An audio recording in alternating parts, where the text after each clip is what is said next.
From the lele. You probably think that people would just be used to me by now. If not, go.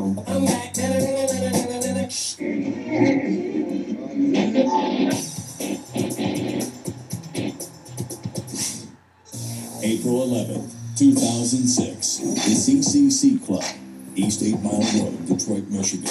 While shooting pool, Deshaun Holton, a.k.a. Proof, a member of the Eminem-fronted group D12, got into an argument. The fight escalated, and shots were fired.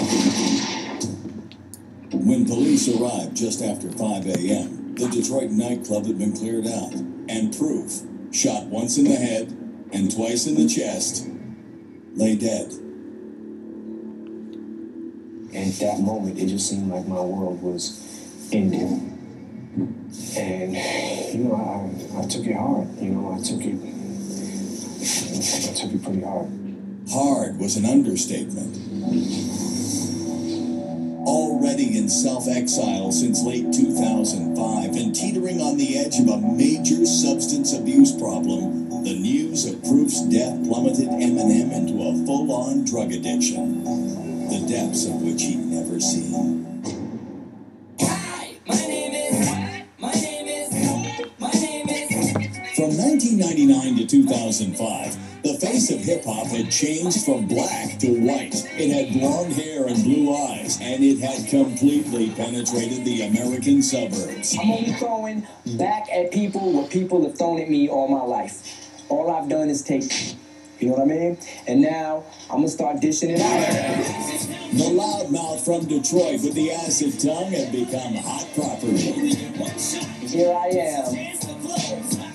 Everybody accept me.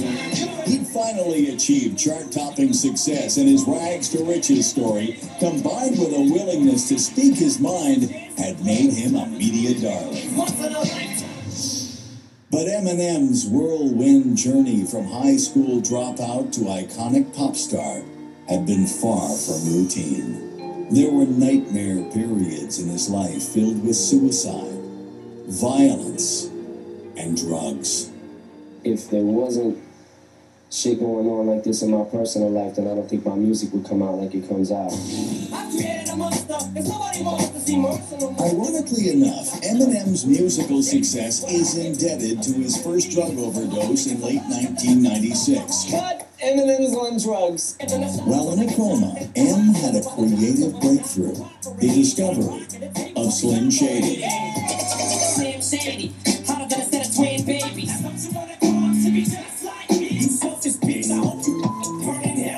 Slim Shady is me when I get pissed off, so to speak. That's me.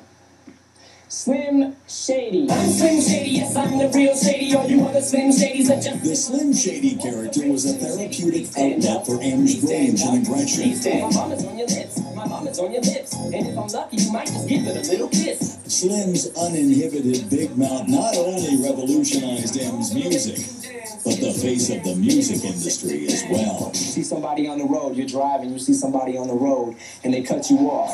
And all of a sudden, you just bam! You start screaming at them. What the f*** are you doing? You know what I mean?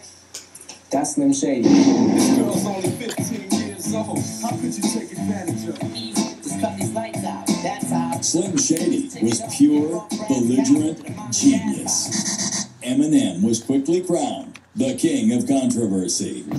You will hear testimony today about the impact that violent and antisocial music has on its listeners. His critics are lining up once again. Marshall Mathers is using his music to corrupt his vast audience of listeners, white and black, throughout the world. This is shameful. This is dreadful. Harmful. Bad, lewd, homophobic, violent, vulgar, misogynist, hateful, degenerate, pornographic, shocking. So what to do? It's too bad we're not allowed to bring this degenerate out to the back behind the woodshed and watch with him, because that's what he deserves. The media just can't get enough of it.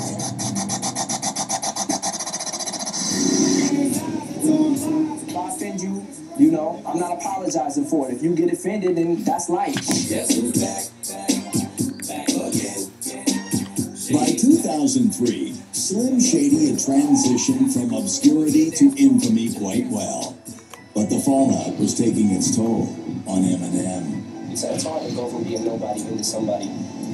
The level of nobody to somebody was almost like overnight. I think I went 7 or 8 years straight without taking a break at all, you know, and I was missing a lot of my kids growing up and, you know, a lot of things like that, so I just wanted to chill out for a minute. There's only so much anger and animosity a person can give and take. All of this controversy circles me. I'm still having a hard time just from going from Marshall Mathers, into Slim Shady, and into this big entertainer. The biggie or the ring or the thought, it's the one. You gotta take the good with the bad, I guess.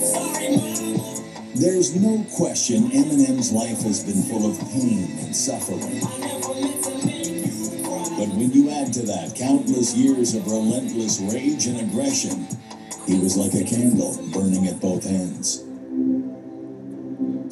By late 2004, with the release of Encore, it came as no surprise that M had started to burn out. With the Eminem show, I think, like, in hindsight looking back, I think I might have maybe consciously or subconsciously started toning it down just a little bit. And, like, as it got into Encore, I kind of toned it down a little more. Just like a Simpson, looks so tempting, Nick, I ain't never seen a. His rhymes were getting old and tired, and he started having trouble sleeping. At first, it started out kind of reaching for the NyQuil, and then the NyQuil didn't work, and now I need something stronger. By August 2005, while in the middle of the Anger Management 3 tour, Eminem could no longer keep up. I sort of got on the track where it was like, okay, my career's moving really fast. Things around me are moving really fast, so let me go for the quick fix. I can't sleep tonight, and I got a hectic schedule tomorrow, so let me go for the quick fix. M canceled the European leg of the tour and entered rehab for a dependency on sleep medication. Sleeping pills like Valium, Ambien, stuff like that, but also, I mean, Vicodin, you know, basically whatever I could get my hands on, and anything that I felt like could make me fall asleep. But admitting he had a problem wasn't part of Eminem's plan. When I went to rehab, you know, I wasn't really ready to get clean. I know the other people around me were ready for me to get clean, but I wasn't ready for, you know, I wasn't ready myself. So I think I stayed in rehab for maybe a total of 2 weeks, you know, and checked myself out. Eminem's life was about to take a sinister turn. Industry insiders were speculating that M was considering ending his rap career. Rumors were spreading, tragedy was looming, and drugs had begun re-injecting themselves into M's life. The dark days were about to return. Exhausting. Platinum albums, industry insiders speculated that Eminem was considering ending his recording career. In fact, it wasn't even speculation. M had hinted at it himself. Career-wise, I knew that I needed to take a break. I knew I wanted to take a break, and I knew I needed to take a break from the spotlight.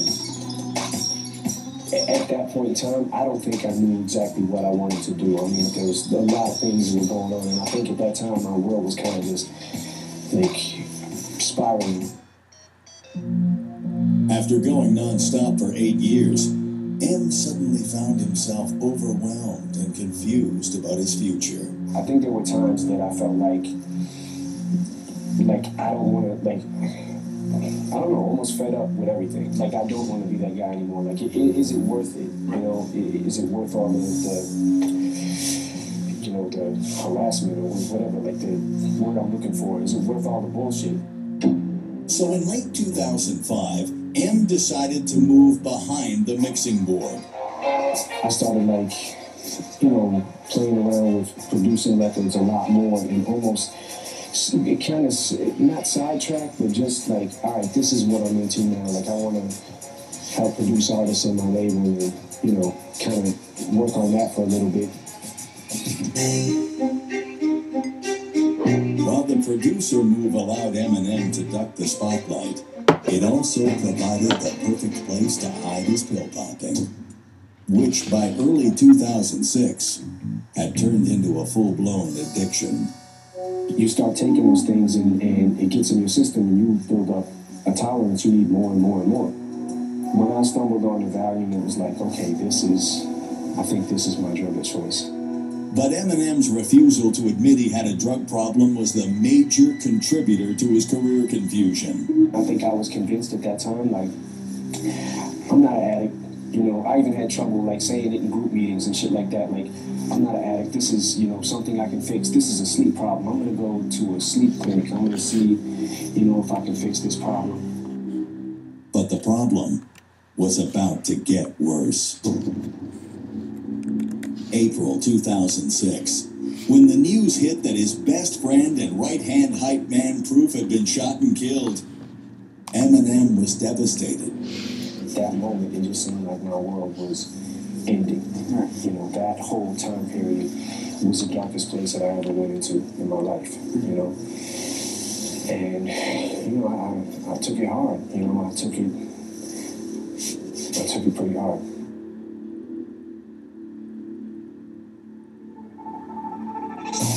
Proof was Eminem's closest childhood friend and the inspiration for Mekhi Phifer's role as Future in 8 Mile.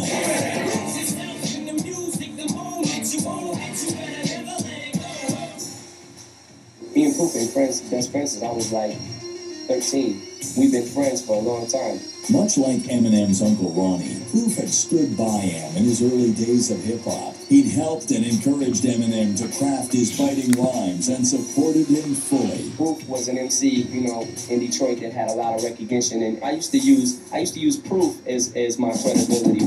When Mathers changed his name to Eminem and started performing in any club that would have him, Proof was there every step of the way. I'm Eminem / Slim Shady, Proof, Dirty Harry. During the mid-90s, Proof hosted the Saturday afternoon MC battles at the legendary hip-hop shop. When Proof would say, the white boy's dope, listen to him, da-da-da-da, I started developing into this respect thing. Put your hands together, some funky, hunky, Eminem.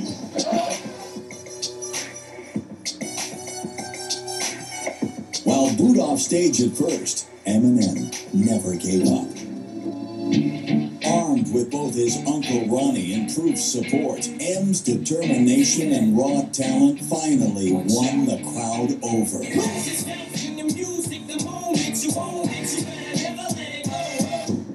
And now, in a new, senseless tragedy, M had lost another anchor in his life.